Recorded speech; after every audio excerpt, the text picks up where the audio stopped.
Welcome to Straight Up the Guts. I'm Matt Grublich. This is Greg Harding, former Docker and Eagle. We're so glad you can be a part of our second episode for the week. We hope you all enjoyed Mal Brown. We certainly did. Great fun. What a legend he is. Mate, one of the best. Superstar.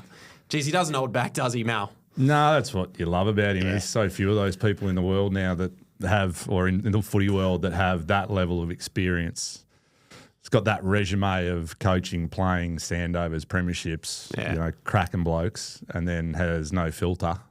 Yeah, I loved it. It was great. I brought his book in this week. Oh, we got a prop. Yeah, we got a prop. We got a couple of props. Look at that. There. Yeah. We have couple gone of next old level. books. Yeah, we've gone next level. I've only brought in a couple, though, so we might have to start bringing in some more. We'll bring in Cuz's one where he bags me and where he calls me a C grader in his book.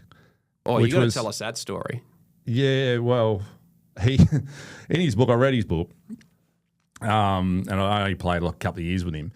But there's a chapter in it where he talks about sort of West Coast demise in that sort of early 2000 era, and it was when Ken Judge went out and he goes, they had a bit of a missing block of players of around 22 to 26.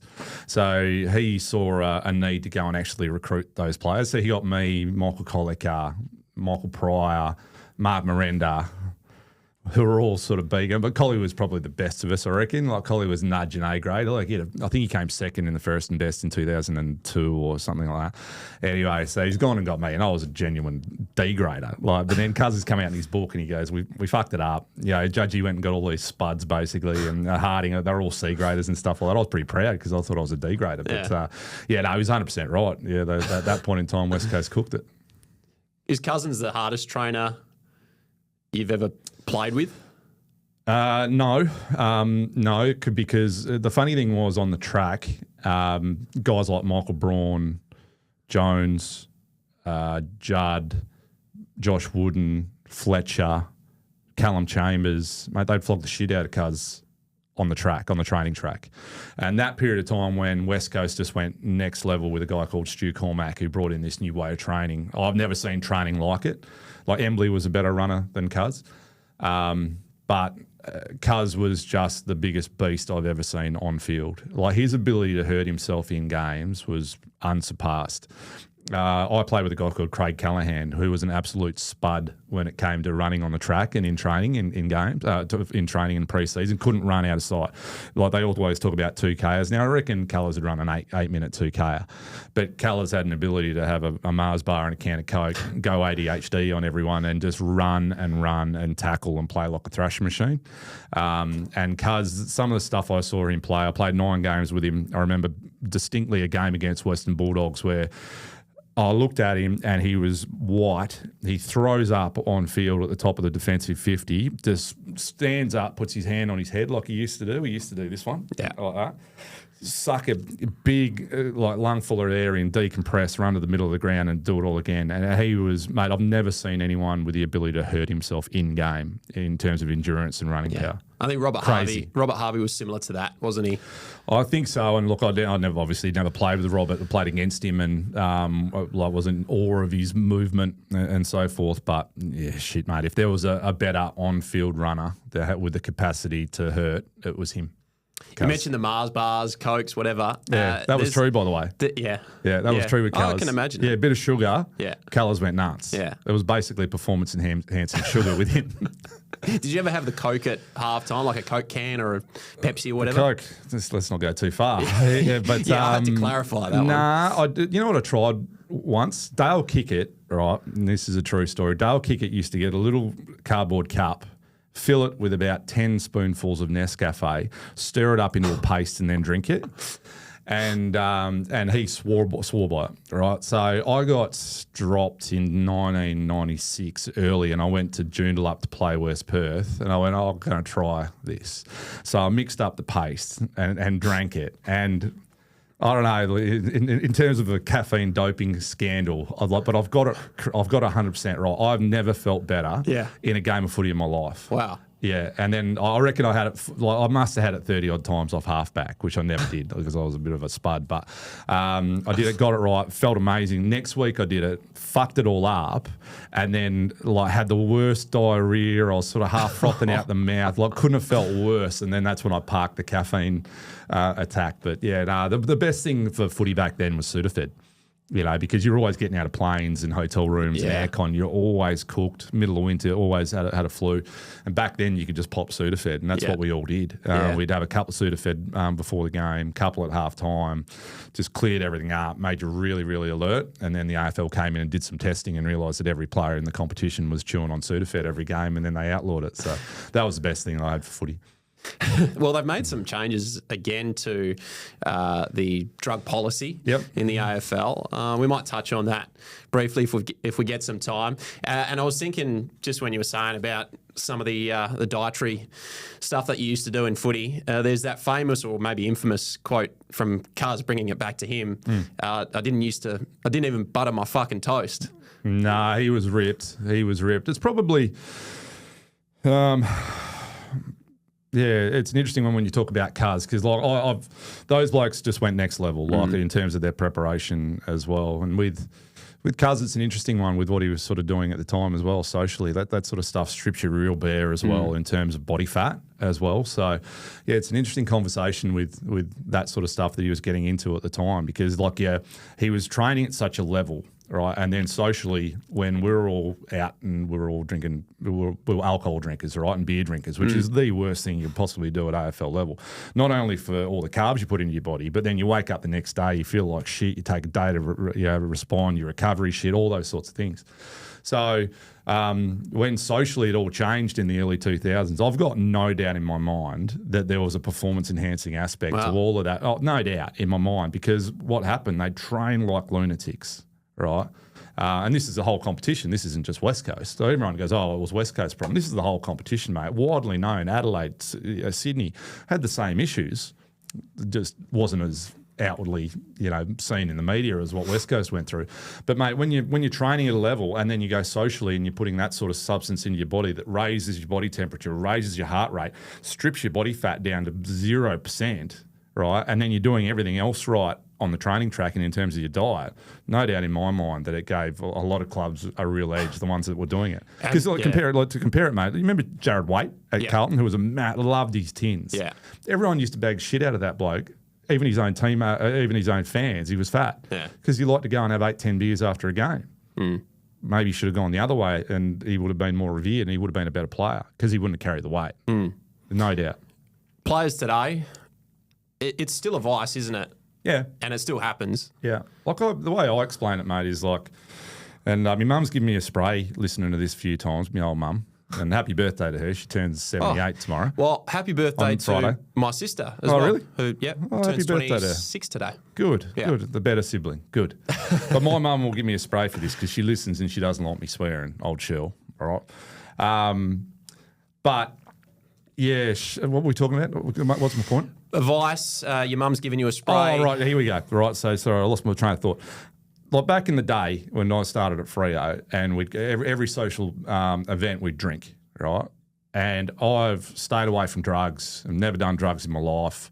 Might have tried marijuana once and giggled and fell asleep and never did it again. But if I had my time again in terms of performing for AFL level, there is no way I wouldn't have done drugs over drinking alcohol. No way. Wow. Just because of, you wake up the next day and everyone's chipper and it's got an 8-hour half-life and it's out of your system. Yes, there's a risk of getting caught, but the AFL aren't real serious about catching anyone. No. They just let people, they're not going to go catch Buddy I'm not saying he did, but if they don't want to catch the stars of the game, because they want the stars of the game playing at a really high level and creating a great product. So, yeah, look, I think if I had my time again and you had the choice of drinking alcohol socially or doing something that is, yes, it's seen as illegal, is it seen as safe? You don't see that many people dying of it. So something that strips your body, keeps your skin folds down, gives you a greater capacity to run, 100%, Mum, I'm sorry, but I definitely would have done it that way instead of drinking alcohol. Hey, Mum. Now, we should say to our sponsors a big thank you to Geograph Equipment Hire in Canning Vale before we get too far into the show. Your trusted partner for mining and construction hire solutions backed by hands-on industry experience and a passion for customer service. Thank you to Grubo's Truckin' and Emergency Water Supplies in Biibra Lake. Out of water from swimming pools to tanks, domestic and commercial. And thank you to Tintacar in Osborne Park. Enhance privacy and style for your ride and home. Visit Tintacar Osborne Park today and feel the difference. Greg, the footy. The Eagles had another win. Yeah, let's talk about that. I'm going to start a segment. Putrid calls by you. All right. We might be here all day. What do you say about Port for our first episode before the start of the season? I don't recall. What was your quote? I can recall because I actually agreed with you. Yeah, I said 5-0. Yeah, 5-0. 5-0. And you said that with their draw, and I didn't know the draw, and then I looked at their draw, and I stupidly agreed with you that there was a very, very high chance that they were going to be 5-0. And they've come out and just cooked the first 3 rounds. I know. So it's West Coast are a story, but your shit call, your putrid call about them being 5-0, that's the biggest story of the week for me. It's not even on me. That's on fucking Port for being shit. They are shit. They're terrible, aren't they? How do you go and lose to North Melbourne, flat track bully the Bombers, and then just come out, kick the first few against the Eagles and expect they're going to go away? Yeah, no. And then they didn't chase. They didn't chase. They didn't defend. Look, I'll give you an out. Rosie, I think if Rosie plays, I think they win that game. But yeah, there's just no defence. It was just all outside, and probably the first quarter didn't help them when they smacked them, and they had 18 or 19 inside 50s to 3, and they just probably thought it was going to continue that way. But yeah, their inability to sort of pivot and go, shit, they're coming at us here. We need to actually defend a bit. And because they're playing at such a low air block, how many times do they go across the top of the 50 and just shell handballs, like 2 metre handballs to put someone over the top of the 50 for a shot or a simple inside, and they just shell them. So yeah, they were horrible. But yeah, great to see West Coast winning it. It was great. I reckon McWalter, Jesus, if they just leave him to coach, I reckon he goes so good. They were getting pumped early, and he just goes, look, the kids need support. So back went Reed, Shanahan at times, just blocked things up, went narrow. Like they kicked the ball out of bounds in the full about 8 times in the first quarter because they took them wide. They were keeping it real. Like he just played that first quarter beautifully, let things come back to him. And then, when it broke a little bit their way, Kelly got going, Harley got going, the midfield sort of had some ascendancy. Then he sort of released it back. And all of a sudden, the kids got belief and whack, they won. And how meritorious was that win, given that Yo didn't play after half time? As soon as I saw him sitting on the bench at half time, I went, well, yeah, they've been game, but they're going to get beat. And the kids got them up. Like you're starting to look at them and go, shit, some semblance of a team, which I didn't see. No one saw it. I mean, one win last year, and they've been bottom dwellers for 3-4 years now. Under Adam Simpson previously. They were not fit previously as well. They're looking, even though, still at times they struggle a little bit. They're looking fitter. What's the biggest change in your opinion? Is it just the fact that they've drafted well, or is it something McWalter's doing? Is it a change to the club? What's happened? Well, I mean, they were so young last year, and they were like really, really poor. And Kelly was in really bad form. I think he's played 2 really good games. That's really helped. Yo being there has certainly helped. I mean, that just gives them genuine belief. We've spoken about this before about how important he is, and it's going to be a real watch for them, isn't it, without him for an entire game? We spoke about Waterman being critical, and he just monstered that game, and just the pure arrogance and confidence and belief in himself to just catch it at 60 and go, I'm going to go back and drain it for that big goal from about 65.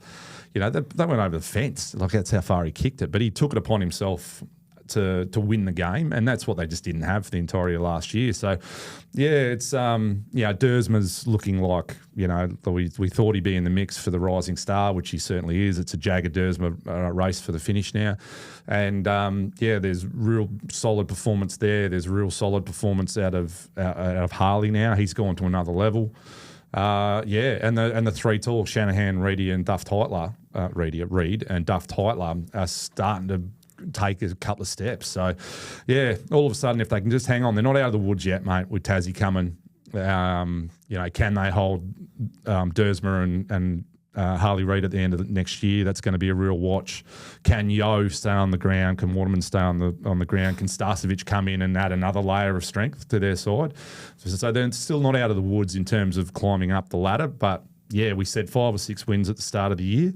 You can start, if it goes well, they play Carlton, I think, twice. They play Richmond twice.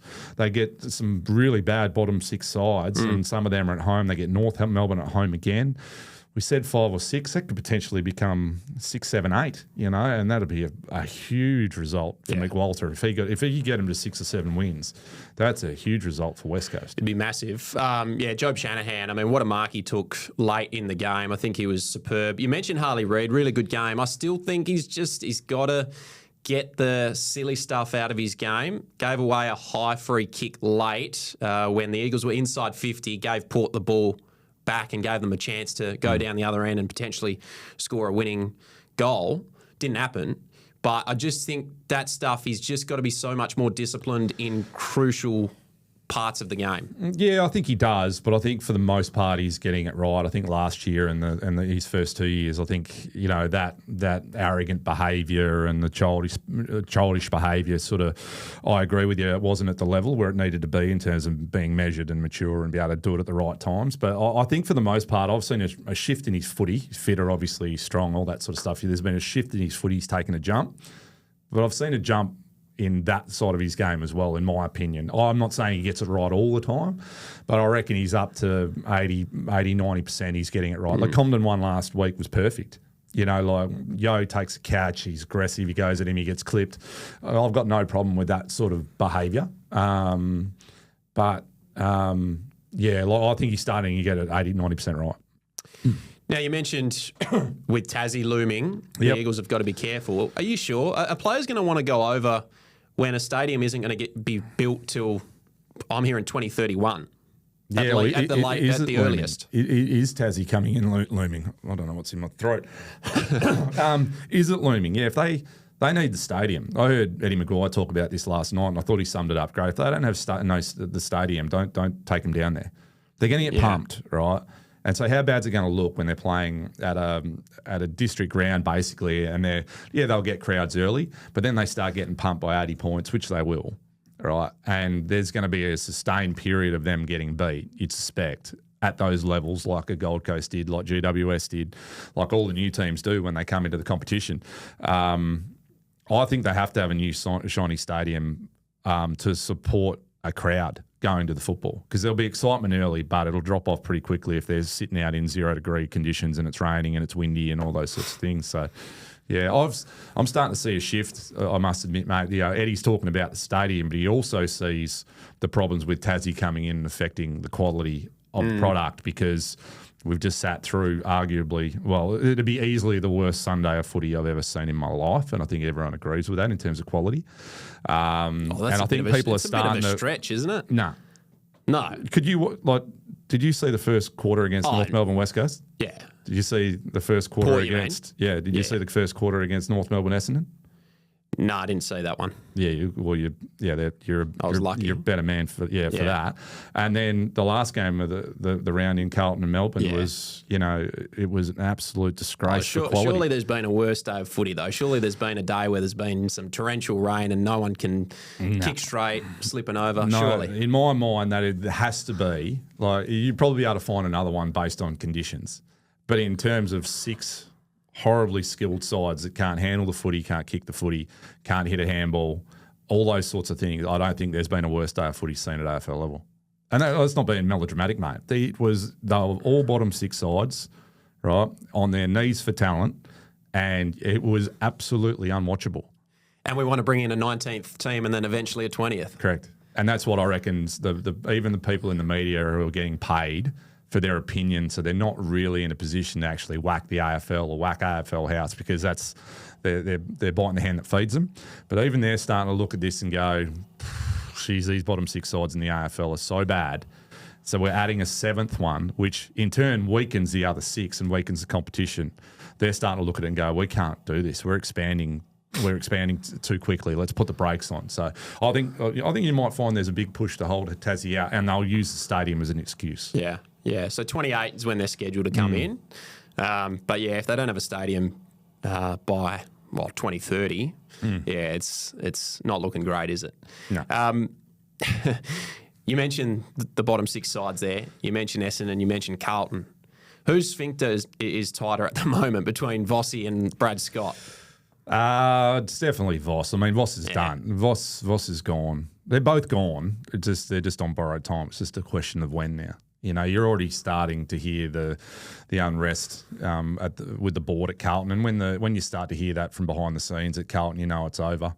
It's just a matter of time now. They'll get through this week, 5-day break against North Melbourne. Carlton, if they lose that one, it could be as early as next week, I believe, if they lose to North Melbourne. They have no second gear, do they, the Blues? No, second, third, fourth gear. And probably the thing I'm most disappointed with is, like, I was on the phone to a mate of mine. His name's Troy Hurren. He probably won't be listening to this, but he's a massive Blues fan. His boy Kai is a massive Blues fan as well. And I'm not saying I get it right every time, because I get a lot of things wrong. Well, probably more often than I get things right, Matty. But I'm sitting there watching it go, like, is there any fucking danger of Vossi identifying that the one guy that's going to get him is Cozzy? He was running around by himself. No one was going near him at a stoppage. He was literally running around, intercepting when he wanted to intercept, injecting himself to tackle because he just didn't have someone in his pocket just locking down on him and making sure that he didn't beat you. Because they don't have that much quality, Melbourne. You got Max Gawn and Cozzy, that's it. But Cozzy was the one on the ground that was just clearly the one going to do damage. He's like, can someone go near him? So my disappointment was, that Voss doesn't identify that someone has to go to him. But then you got Walsh, Hewitt, Cripps, Pitnet, like guys that have been around for a long period of time, wiedering behind the game, watching it go, what? Like, because he's fucking by himself again. Can someone go and sit on him, right? And you don't have to sit on him with one of your technically stars. I don't think they've got too many stars. You don't have to sit Walsh on him. You don't have to sit Cripps on him. But you go get one of your spuds that can run like shit. Go get Ollie Hollands, right? And sit him fucking goal side and make sure that you don't get beat by what you know. And like, you just go, like, not only the coaching there was just so flawed in my mind, but your senior players and your captain Cripps not to go, oi, you kid in there, sit on goal side on him, and let's control Cozzy, and that'll give us a chance to defend Melbourne's strength. And then, if we win the pill and Cozzy's trying to fly through it, that's going to give us an opportunity to attack. I was staggered by the fact that their senior players couldn't get that done. It's incredible the amount of times they just capitulate after half time. I think that the way they enter inside 50 just goes to shit. Well, I think last year, mate, when you looked at Chera, Hewitt, Cripps, they were the lowest ranked midfielders in the comp and Walsh for going inside 50, and that's when they had Kerner. Yeah. Now they've got nothing there. Yeah. They got Kemp sitting there. Harry Mackay's always been, in my mind, an overrated. I think both Mackays are highly overrated. But you don't have significant targets to release to, and that gives for going inside 50. When you look up, you want something that gives you confidence coming at you, and once you see movement. You know, once you saw Modric go, it wasn't that he was a good player at the time. You just see movement go across you, and then you go, that's the one. You know, and that's what gives you confidence to release to. Like, if I was those sorts of players and looked up, you go, fuck, I don't know where I'm going to release to, you know. And so you got bad kicks and bad decision makers kicking it inside 50 to bad movement. And that's a recipe for disaster. Yeah, it's awful. Yeah. It's awful to watch when they don't get it right at Carlton, and it's more regular than it isn't. I don't know what Vossi's going to do.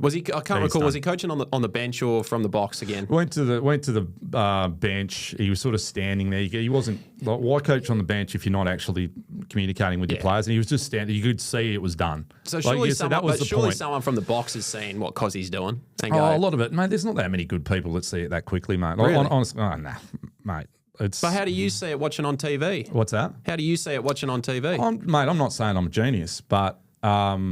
It's you either see it early or you don't. It's like it's a footy thing. Like, I guarantee you put Pendlebury in a coaching box, right?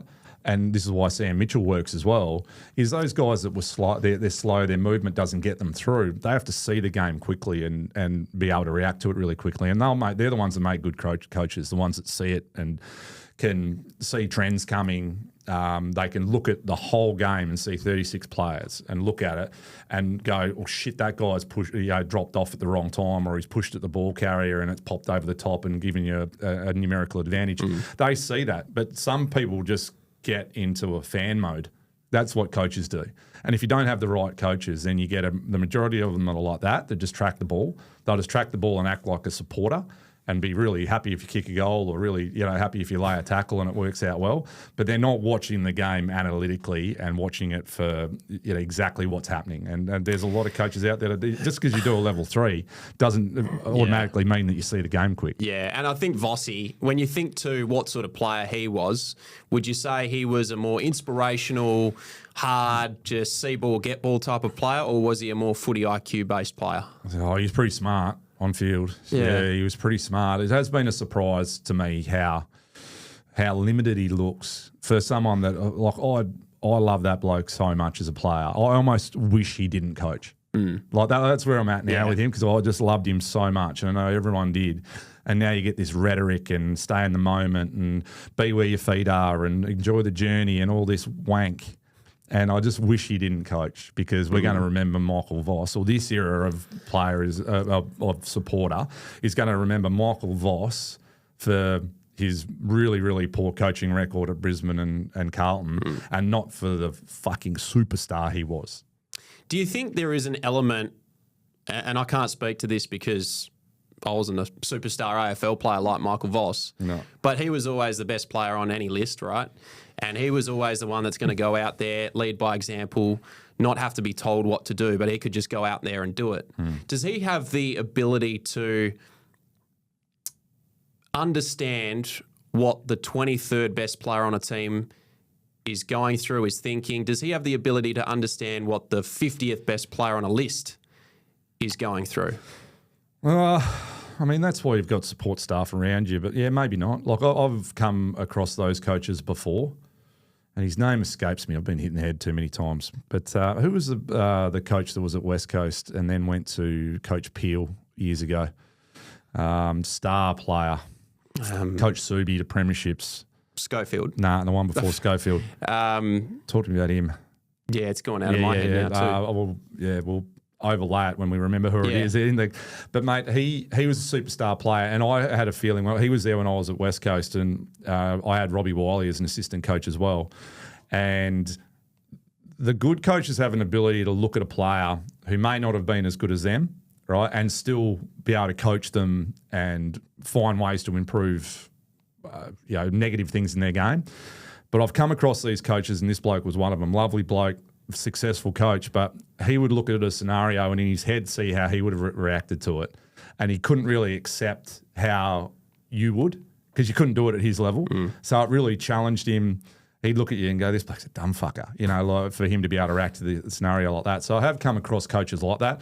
Not sure whether Voss would be like that. He comes across as like he's become a relationships cuddly coach in my mind. So I don't think he'd have that issue. Have you heard? Found it?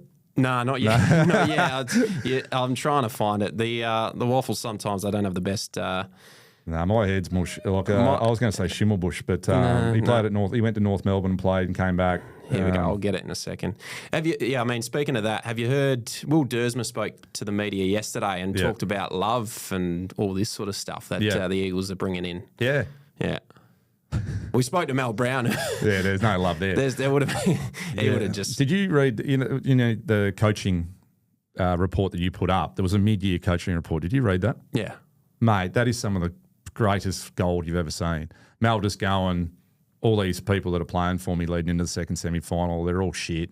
They all think they're superstars because they're getting paid the big money. They're shit. If they don't perform, then we're not going to make the second semi. Like if you're listening, get on and show, have a look at that coach's report that Matty put up, because it's some of the greatest stuff you've ever read. Because it's mid-season and he's bagging the crap out of his own players. Scotty Waters? No, before him. Fuck. No, not Scotty. Peter German. Oh, you're talking about Germo. Oh, Germo, yeah. Mate, Germo was a superstar, right? He was a very, very good player. Yeah. But when he was at West Coast, like he'd be out at training, and I was lucky because I was injured all the time. Yeah. So he'd be out there and he'd just be looking at players do stuff at training and then in games. He just couldn't handle it. Yeah. Because in my mind, he was such a good player and he reacted to the game really quickly, and he was a star. And then he'd look at that stage we were pretty shit, and I'm sure he'd be looking at me and go, this guy's a spud. He goes, I don't want to coach that level of player.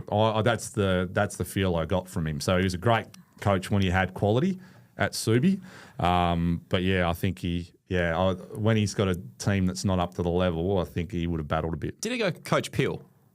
Peter German started at Peel before he went to Subi. Oh, okay. Captain coach. Yeah. I played against Germo. Like he went and played halfback, and this is when I remember we kicked 33-1, I think, against Peel at Claremont Oval one day. Yeah. It's fair side. We had Crode, Waterhouse, Ash McIntosh all playing for us that day. Yeah. Come back and played for Claremont. We kicked 33. I kicked the 33rd goal, only goal I've kicked in my WAFL career. Oh, really? Yeah.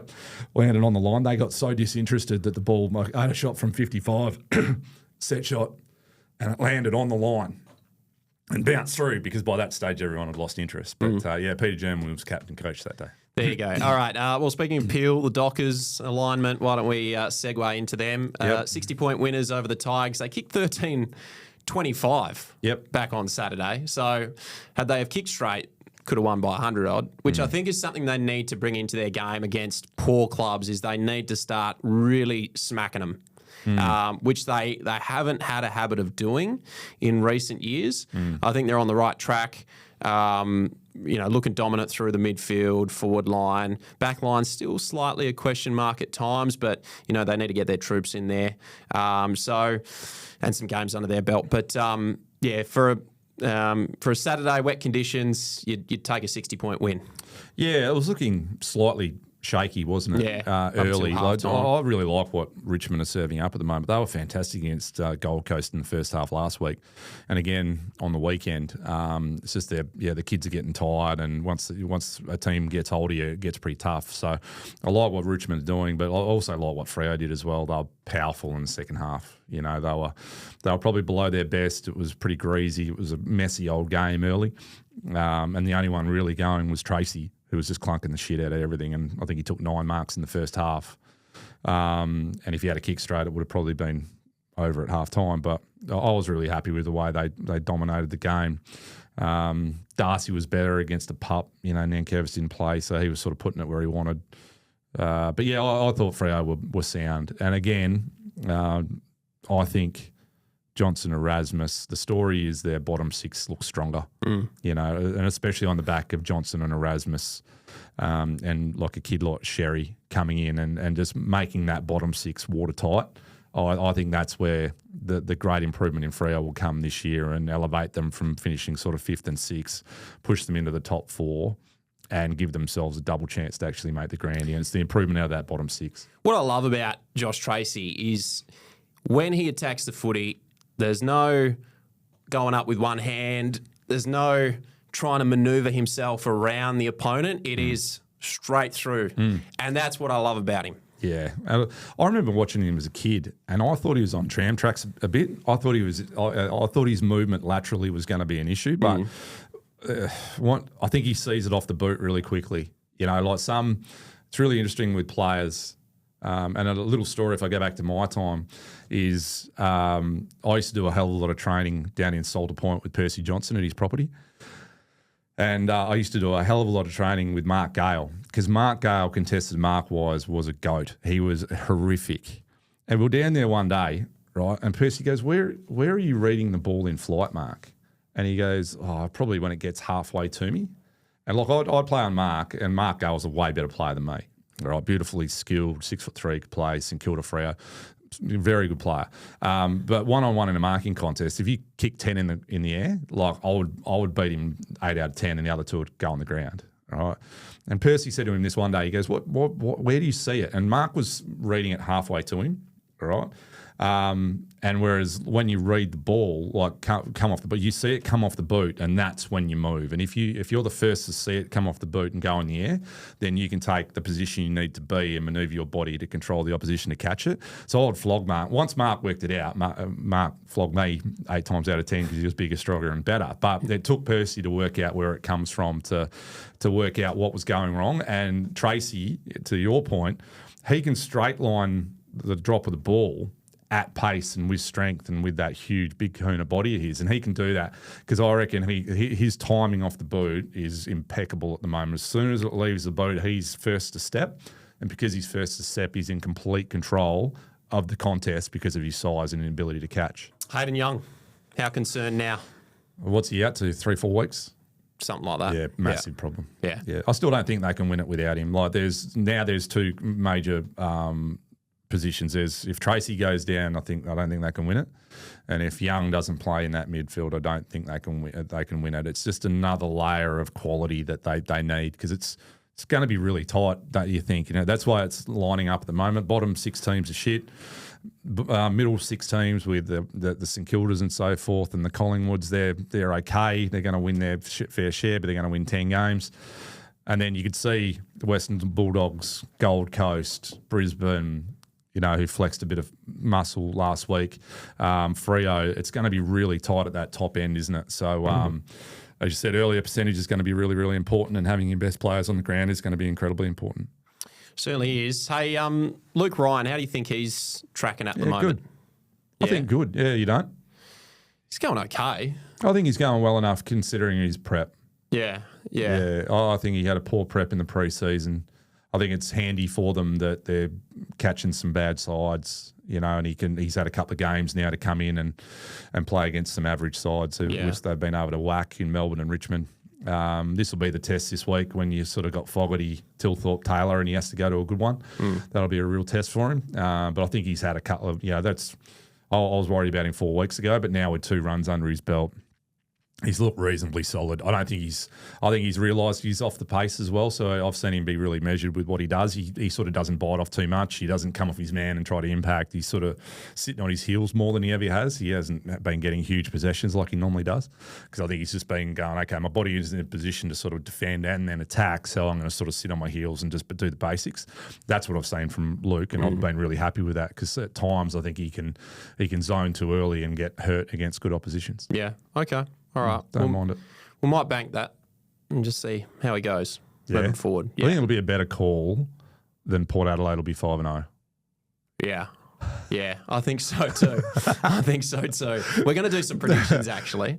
Well, how's our ladders looking from the round one? Because I had a look and mine's looking good. Mine's looking okay. I made one error. Yeah. Yeah, I made one error. And what was that? Where is mine? I don't even know where that is. I haven't even printed out the last one. Oh, I think I had Port sort of 11th or 12th. Yep. And they're definitely bottom 6. Yeah, I think that was the main one, but everything else is looking okay. I still think Brisbane are going to not finish top, but they're going to win the Grandy. All right, so $6 on Tab Touch is an absolute steal. Yeah. I had Port to make the 10 based on that prediction that they start 5-0. Yep. That's not going to happen. No. So they're out. Yeah, they're done. I think Hawthorn come in. I had Hawthorn missing, but they've looked pretty good to start the season. They're okay. They're good enough to make the 10. They're 8th to 10th, isn't it? It's going to be a little logjam, I reckon. Hawthorn, Collingwood, maybe St Kilda, Saints they haven't impressed me at all. Nah. But the continuity is important, though, mate. And they brought in 3 or 4 good players. TDK. Does it take a little bit of time to settle? I think it does. Yeah. So, but you're going to know with St Kilda in the next 6 weeks whether they can challenge for that sort of bottom end of the 10. Oh, and GWS was the other team I had in, but once they get there, I haven't jumped off the train yet because once they get their troops back, they're the type of team that can go on a run, win 5, 6, 7 games in a row. Yeah, I've been a bit worried about them actually. Yeah. I know they've had injuries, but I'm really worried about Knigs. Yeah. He's looking like the AFL system's got him now in terms of he's looking like an old man. And, he's got some Ks, he looked good in opening round. Yeah, he hacked it though.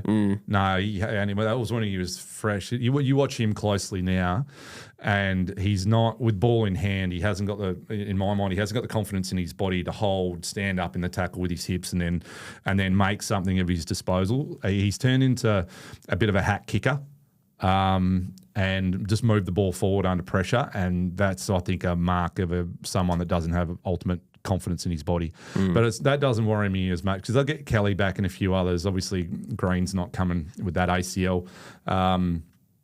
and they'll get a couple back. But I've just been a little bit worried about how weakly they've rolled over in a couple of games. I thought they were really lifeless in a couple of those losses. And, even Toby hasn't been anywhere. Yeah, Toby's had a really, really lean start to 2026. And, there's rumours about him finishing his career in Melbourne, which will get louder if he continues to play poorly and GWS aren't going any good. So, yeah, I've just been a little bit worried about with a coach that's so hard-nosed, I haven't seen that transfer into the 22 blokes or 23 blokes that have taken the field. Geelong? Yeah, muddling. I think they're in that mix with Hawthorn, Collingwood, Geelong. They're going to win. I still think they'll make they're still potentially going to go sort of 6 to 8, I reckon, because they're going to win 90% of their games at Cardinia Park. 90? They always have. They always win. What do they win? What would their record be at Cardinia Park? 80%? Yeah, something like that. Yeah, so if they play 8 or 10 games down there's 6 or 7 wins they bank automatically. If you go historically, that's what they do. They've got up, they played poorly against Adelaide, who were depleted, find a way to win, even with the umpire getting it wrong, kicking out of bounds.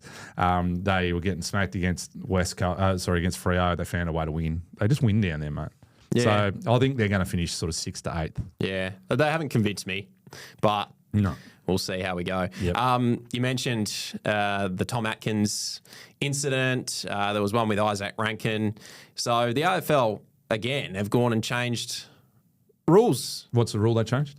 So the out of bounds, last touched out of bounds. Yeah, disgraceful. So you must attempt to keep it in now rather than guide it out. This is like what does my head in with the AFL system, right? So we're 3 rounds in and you change the rules. So now you've got a compromised competition. We've already got a compromised competition because of the draw, and we don't play everyone just the once. We played multiple teams twice and so forth. So you've already got a compromised draw. And now you're actually bringing a rule 3 rounds in where you've compromised the first 3 rounds, which I've got no doubt those games, there would have been multiple games would have changed results on the back of them not paying that rule. And now you're bringing it in, you're going to pay it? Just pay it at the end of the year. Just wait till the end of the year, right? And until you get there, or pay it leading, at the start of the finals. I don't care there. And then it's not a compromised comp. But how did the AFL or AFL else come up with those rule changes out of whim? It just defies belief. Am I talking shit? No, not at all. It doesn't make sense. It really, they're just, for a professional sporting organisation, the AFL, to just... They're not, mate. Yeah, well... That statement in itself is wrong. They're not. Yeah. They're just flat out not. To just go with the flow. Oh, well, this is... not working. This rule's not working, so we're just going to change it willy-nilly. Yeah. Sorry, guys. When someone's touched the ball, and slid and touched it, and it's gone out of bounds, and it's at the top of the 60 where the opposition would have got the ball, and they didn't, and so they've taken away an inside 50 for 3 games, and that's happened multiple times. They've taken it away because there's been probably 100 of those instances across the first 3 rounds, and they go, no, we're going to change it now. Like how they're happy to sit there and go, okay, we're happy to compromise the season again with another shit rule change is just beyond me. Oh, the rule changes are just ridiculous. You look at half of them and I go, what's holding the ball? The players don't know, mate. What is it? I don't understand what it is because I saw a player, I think it might have been Rochelle. Yep.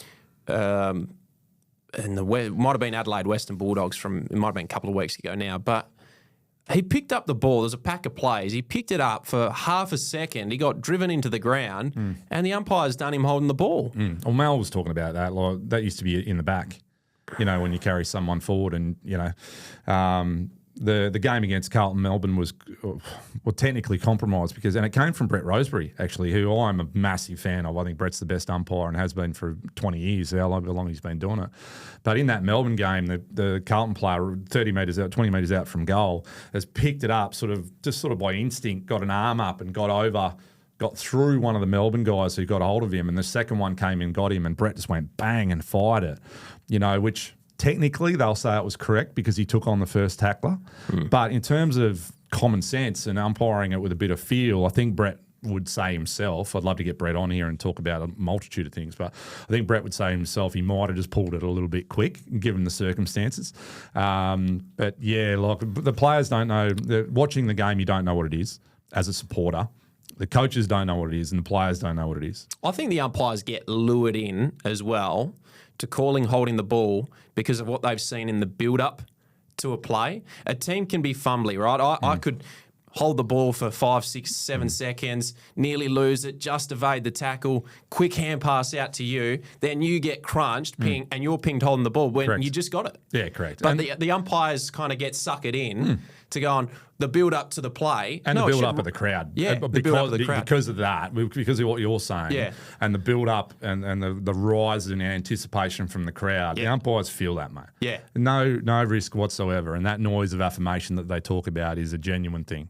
Yeah. And I think if Brett, I don't want to put words in his mouth, and I don't know Brett personally, but I think if he had his time again and he was honest, he'd go, that exactly what we're talking about is what happened in that instance if someone was watching it. So, yeah, really interesting. I mean, it's you line up with the one that happened that I'm talking about, where the guy gets fired like that, but then you watch Butters stand up in the tackle, do basically a 360 with someone hanging onto him, then he gives it.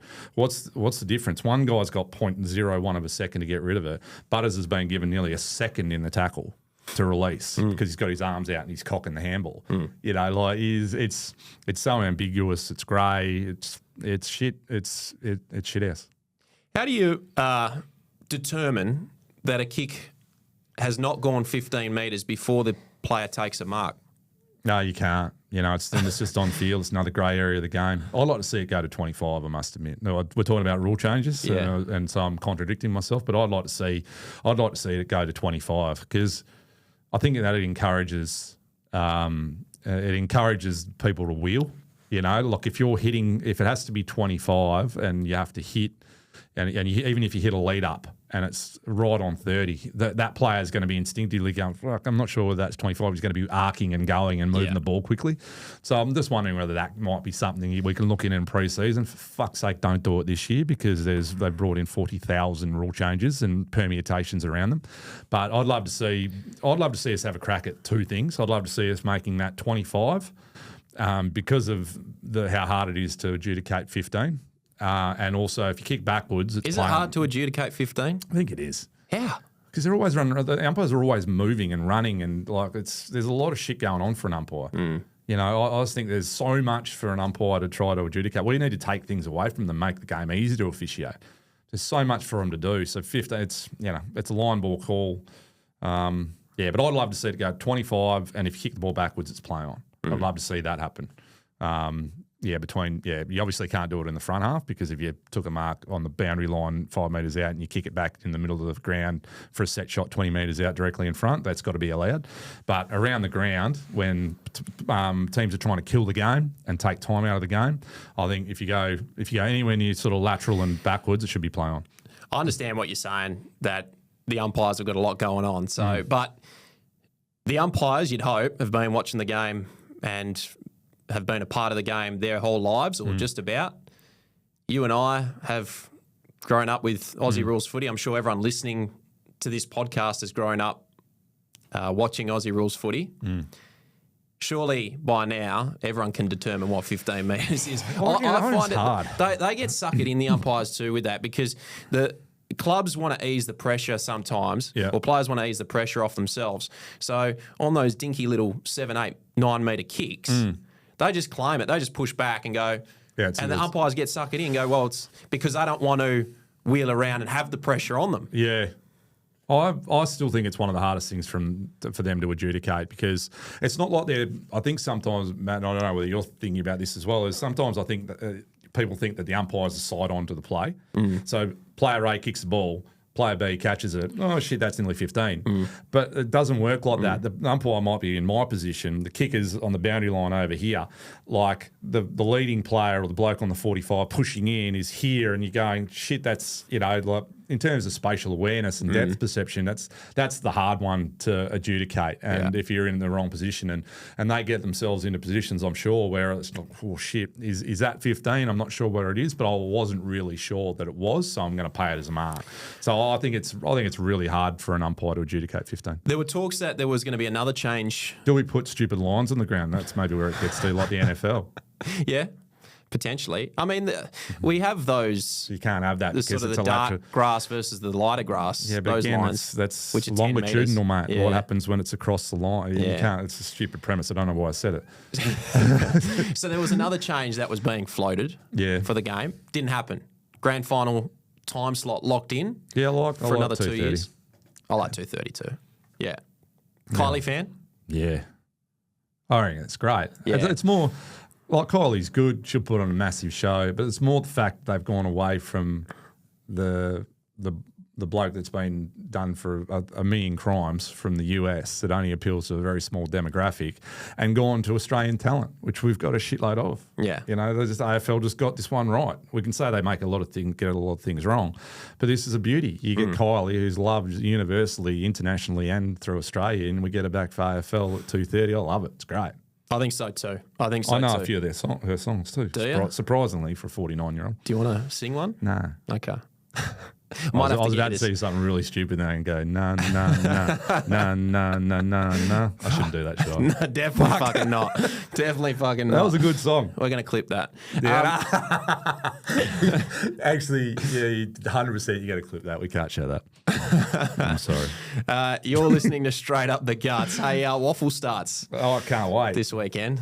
Is it? But mind you, any danger of the WAFC or the West Australian actually putting a bit of time into our local comp? Oh, yeah. Have you seen it anywhere? Seen radio stations talking about it? Sport FM are pretty much the only ones that are actually going with it, mate, and which is a great thing. But just haven't seen anything on it. I went to the WAFC website yesterday and nothing. Oh, actually, no. Here's one for you. So when they did their WAFL launch, they only invited two of the coaches, Craig White and Jared Schofield. Only invited two of the coaches. And then surely you would have a function and make sure all the media are there and interview the coaches, interview the players, try to generate some interest in the competition for the year ahead. But no, we'll just get Scully and Whitey to go. And then you know what happened? They realised that Channel 7 had to do all their shots and their for all the pre-game stuff and do all their grabs and that. And then they had to go, oh shit, we have to get all the coaches there. But all the coaches had organised their work, and because they obviously got multiple roles. And then they had to get them all to run in and do all their shots on the same day. Look, what are we doing? No budget, Mickey Mouse comp where we don't promote it. Budget's back. What do you mean the budget's back? Yeah, it's back. Oh, we got it back? Yeah. Yeah. You sure? 100%, yeah. Good. I heard it too. Yeah, it's like just we have to maintain the fabric of our comp, mate, or it's going to be gone. So stuff like that really shits me when we have opportunities to promote. And the budget stuff, like just to sack it, it's like there's 100 people in the media. All right, there's 100 people in the media that would work for free to add, colour pieces and talk about players and work to get that publication up and running. And my information is it only costs about $100,000 to have. And you look at all of the staffing at the WAFC, and we can't maintain, the one of the massive pieces of fabric of the WAFL competition and the historical fabric of our comp. I was shattered that it's gone. I didn't actually know that it was back. Yeah, I think it's official today. Yeah, right. SEN have brought it back. Oh, good. Yeah, and I think there's going to be some involvement with the AFL record as well. Oh, cool. Yeah. So will the weights be in there? Sorry? Will the weights of the players be in there? Isn't that horrific? Well, that's how's society going when we can't look at the budget and go, Marcus Bontempelli is 102 kilos because it's fat shaming if we put it in. What a world we live in. Is it because of the women's footy that's come in? Is that why they've brought it in? Even that I don't understand, mate. Because if you're going to be an elite competition, then you have to prepare to be elite. Yeah. So I know there was a big kick up over Maddie Prasparkas at Essendon about, and she's like going like this and grabbing, a skid, almost like a Nicky Winmar scenario. Like, I find that reprehensible, mate. That's a big word, isn't it? But I find it staggering that we want our girls to be elite, prepare like elite athletes, and look like elite athletes, but then we've got people going, oh, it takes all shapes and sizes. No, it doesn't. AFL demands fit, strong, athletic humans to play it.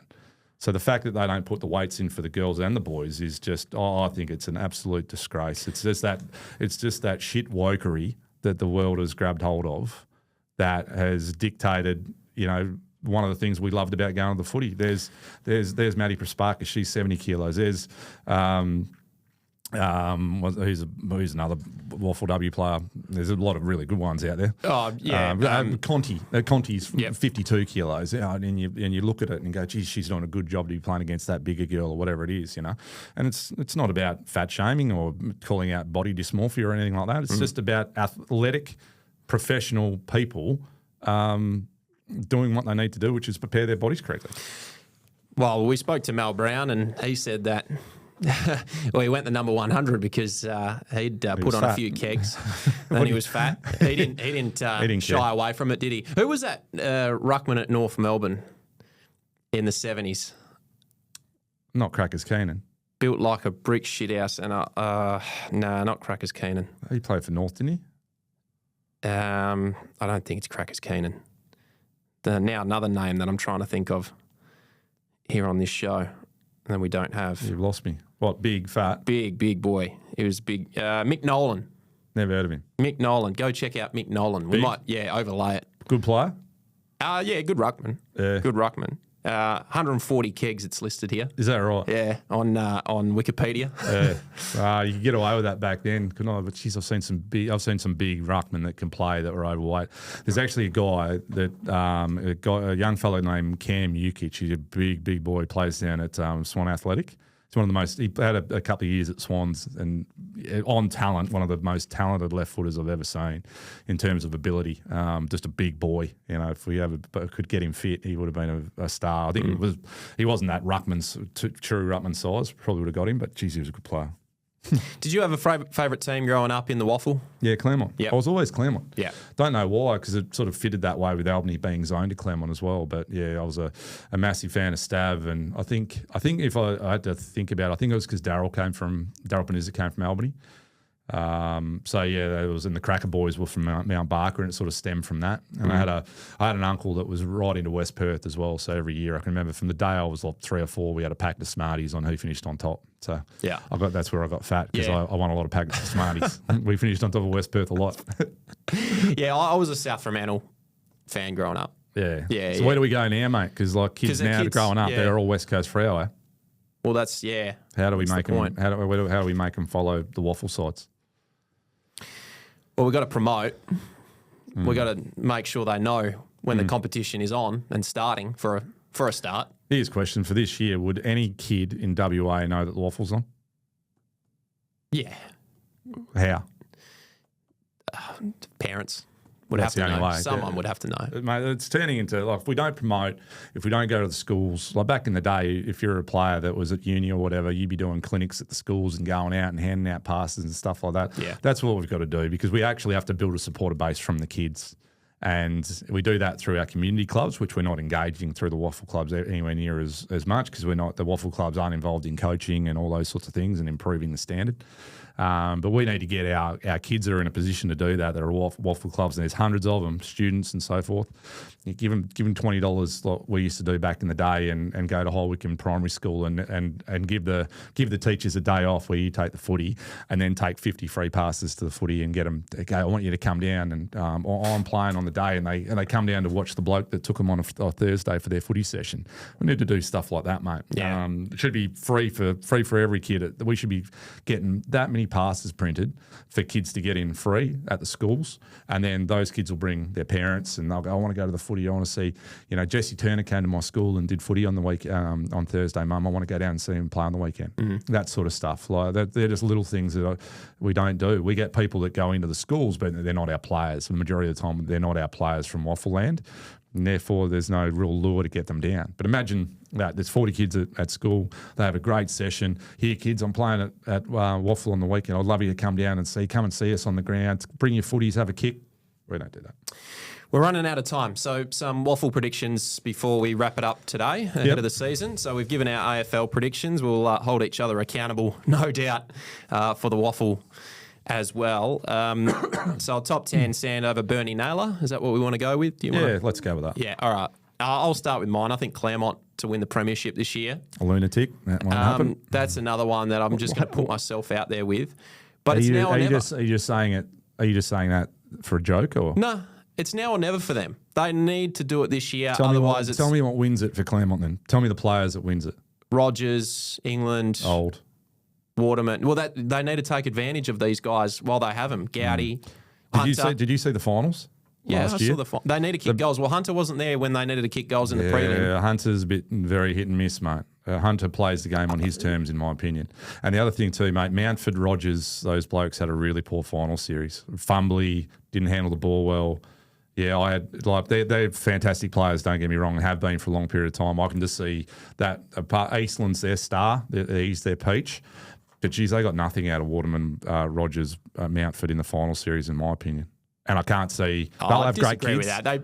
They had a couple of good. Waterman had a good game against Perth, I think it was, in the semi. Yeah, he kicked a couple of goals, sort of scrambly goals. I watched that game. That's when Perth kicked a lot of points and had a lot of opportunities. Yeah, and they hung in there early. That was really low scoring until half time, I think. Claremont. That's the problem with Claremont. They always get into these dog fights. They need to play some cleaner footy. Yeah, and score more easily. Get ahead by. Did they pick any up? Sorry, did they pick any up? I don't think they did. Yeah, they picked up a couple. I did have it. I think, mate, I don't have them. I have them down the bottom end of the 5 and maybe out for mine. Adam Belez from East Perth came over. Yeah. Tyson Headland from Kwinana and Ollie Sheldrick. Yeah, no, not for me, Claremont. Not for me to win it. I think there's zero chance to win. I'm not saying they can't play finals. I think there's a glut, sort of 4th, 5th, 6th, 7th. So what are we doing then if we're Claremont? Then it's time to reset. Yep. So that's why I've got them winning it, because it's now or never.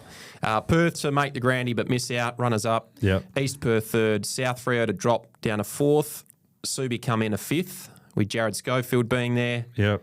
Peel 6th, West Coast jump up to 7th. Yep. East Freo 8th with all of their losses and still the ongoing fence issue. West Perth in 9th, and I've got your Swannies last as wooden spooners. Really? Yep. Last? Why?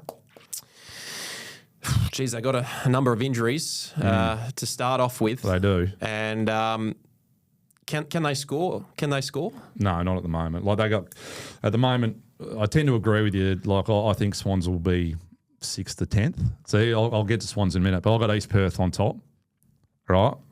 You had them 3rd. Is that correct? 3rd, yeah. I've got East, write this down. East Perth 1st. Foley, Craven fixes their scoring issues a fair bit, and Stevens off the knee coming in, and they lost the grandy by a couple of points. And the best coach in the competition, in my mind, Ross McQueen. And has anyone ever won all 3, Colts reserves and league flags? Yeah, I think it's happened before. It's happened? Yeah. Can you look that up for me? Because I'd love to. Ross McQueen deserves to win all 3 because he's won multiple reserves, multiple Colts. Missed out last week. So I've got East Perth slightly on top. Again, very, very close with South. I think Strom's going to be a massive loss.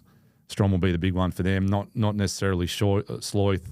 Main, McQuilkin out, weren't huge players last year, but I think Strom's going to be a big loss. But I still think they're going to make the grand final. I think it'll be the same grand final as last year. But I've got East Perth nudging them. Perth looks stronger, a few recruits. I've got unsure on Peel, like with Brody and these guys out, Narkle and Reedy. It's I've got sort of Peel, Claremont, Subi interchangeable around 4th, 5th, 6th. And then Swans, the injuries really struggling to score. Coleman out with a broken foot at the moment. Jovic's the new recruits under an injury cloud. Battled to score last year. Are they going to be able to find a way to get to 80 points? If they can't find a way to get to 80 points, there's no way they're going to finish in finals contention. And that's my biggest concern is can they consistently get to 80? Because 80 ain't enough. They need to get to 90, but I don't think they can make that jump based on personnel out. Chalcraft out at the moment. Piscini out at the moment, Willie Smith out at the moment, and as I said, Coleman out with a broken leg for a period of time. They're on their knees physically, so hoping for a better second half of the year. West Perth, couple of ins, West, Jones, Hobbs, Pegararo. Don't think they can jump that far. West Coast will improve, but they picked up a few from the eastern states, but I still think they're going to be bottom three, and East Fremantle just got to a tipping point for Billy. One of the best coaches in the competition for mine, but Leggett, Hagan, Tassone, and obviously the Peach and Milan out. You could see it being a wooden spoon year. Yeah. So, yeah. All right. Well, there you go. So we differ, but I don't like just going down the easy path. But you have to have facts to back it up. I think you just plucked it because it's their turn to win. Well, but everyone's saying East Perth are going to win it. Well, I don't think they're a certainty. I think South. I don't think Sloth, McQuilk, and Maine are a huge out for them. Strom is, but from all reports, my information is that Hamish Free's gone to another level, and I saw a huge jump from him last year. Like I thought his grand final was great. It wasn't a Simpson medal great. Jones was the key player there, but if Hamish Free goes down, then I think they're in bother. But I think it's going to be a really clear grand final. Perth will challenge, I think, but just won't quite make it. But I think it's going to be East Perth South again. Yeah, South haven't gone back to back since the 50s, so I just don't. Historical. I'm just going historical. Yeah, I just don't see him winning it. I think Zach Strom's a huge loss. He's such a utility, can play anywhere, full forward, centre half, ruck, wing, whatever. Go down back if he needs to. Yeah. So I think he's a critical player to what they do, especially with their lead-up play, South Fremantle. They need those guys to take a mark and then to give off the handball to the running player. And they lose that in Strom. They lose that in Artemis too, as in he's the runner. Yeah, because I saw a few times last year where he got chains of 2, 3, 4 handballs, get it back, and run down a wing and kick it inside 50. Yeah, I still think they've got enough. Parker, Pearson, Hughes off half-back. Yeah, I still think they've got enough. I think they've certainly got more than the 8 sides I've got underneath them. Okay. Sandover? Stevens, off a knee. Good story. Yeah. And Sokol for Bernie Nuller. Sokol. Comes straight back in and goes bang. That'd be tough, I think, for him to. That'd be tough, but he's a good player. Very good player. As we've spoken about, the quality of the competition's in decline. Can he come out? Where did he play last year? Played. That's a great question again. But did he play country or played? Uni, Yeah, or? he played somewhere. He played. Yeah, I can't remember now. So it's not like he's had a year off. He hasn't been playing, and I guarantee he's probably kicked 100 somewhere in the country and been dominant. I could see him coming back in. His smarts and his ability to identify space is good. Petruccelli, Blight back in for Subi. They'll be stronger. They'll have more inside 50s. Clark at his best. Yeah, I can see him getting enough ball to kick 70 goals and win the Bernie Naylor. Well, I've got Charlie Constable to go back-to-back. Yep. In the Sandover. Hasn't been done since Stephen Michael, 81. Yep. So I'll go. That's fair. Charlie Constable to win it and Aaron Clark to win the goal kicking. If he can play enough games. Yeah, Perth double. That's fine. But they don't win the flag. Can't disagree with that. If they win enough, if Clark plays enough games, I think he'll kick 50 plus. Yeah. Be nice to see someone get to 100 in the WAFL, wouldn't it? It's not going to happen. Why? They don't. Well, you've just said it before that it's declining, the quality of the competition, and they don't kick high enough scores in the WAFL. It's still slightly too congested, and I think that they probably don't play enough games. No, probably right. Yep, no, you're right there too. But yeah, the amount of times you actually go inside forward 50 and connect is very, very rare now. Ben Sokol was playing Centrals in the Peel. Yeah, right. Peel Not District. a bad comp. It's not a bad comp. He'll come straight back in and go bang, mate. I've got no doubt in my mind. He's a better player than Rusco. Rusco won it last year, did he, or Keitel? No, Keitel won it. Keitel won it. Yeah, look, he's a better player than Keitel. Sokol's a better player than Keitel, Rusco, and Clark, in my opinion. And a week and a year off at a lower level, body's probably good. All right. Well, there you go. There we have it. Straight up the guts. We have run out of time again. We've probably gone overtime a little bit too. But thanks to Geograph Equipment Hire in Canning Vale, your trusted partner for mining and construction. Hire solutions backed by hands-on industry experience and a passion for customer service. Thanks to Grubo's Trucking and emergency water supplies in Biibra Lake, out of water from swimming pools to tanks, domestic and commercial, and to Tint in Osborne Park. Enhance privacy and style for your ride and home. Visit Tint Osborne Park today and feel the difference. Well, like and subscribe. We hope to have you along throughout the season. It's been a lot of fun so far. I think we're going to start up a mailbag very soon. That'd be good. So anyone can throw in their questions. Yeah, abuse. We like abuse. Whatever. Abuse me. We probably abuse my deserve it head. today. We've had a few. Like what? Well, you singing for a start. Yeah, we'll cut that out though. Has to come out. Or can we cut out my prediction of Port? That's gone, dusted. Everyone knows. I actually got clipped 3 or 4 times this week from people I know that listen. The few people that do listen, they go, you blokes, how good is this? You know, because people like to rib you about what you say and if your predictions. Yeah. So I had a couple just go, you blokes thought Peel or Port. Well, have a look at their draw. Yeah. You know, and then you have to defend it. But it'd be good if we could do that. Yeah, it would be good. Well, we can't. So, comment. We'd love for you to get involved, help the show out. But, I think we might have a guest in studio next week. Yep. Yeah. First time, so that'll be a lot of fun. We won't give it away yet, but you can find out on our socials in the lead up. But until next time, it's goodbye for now.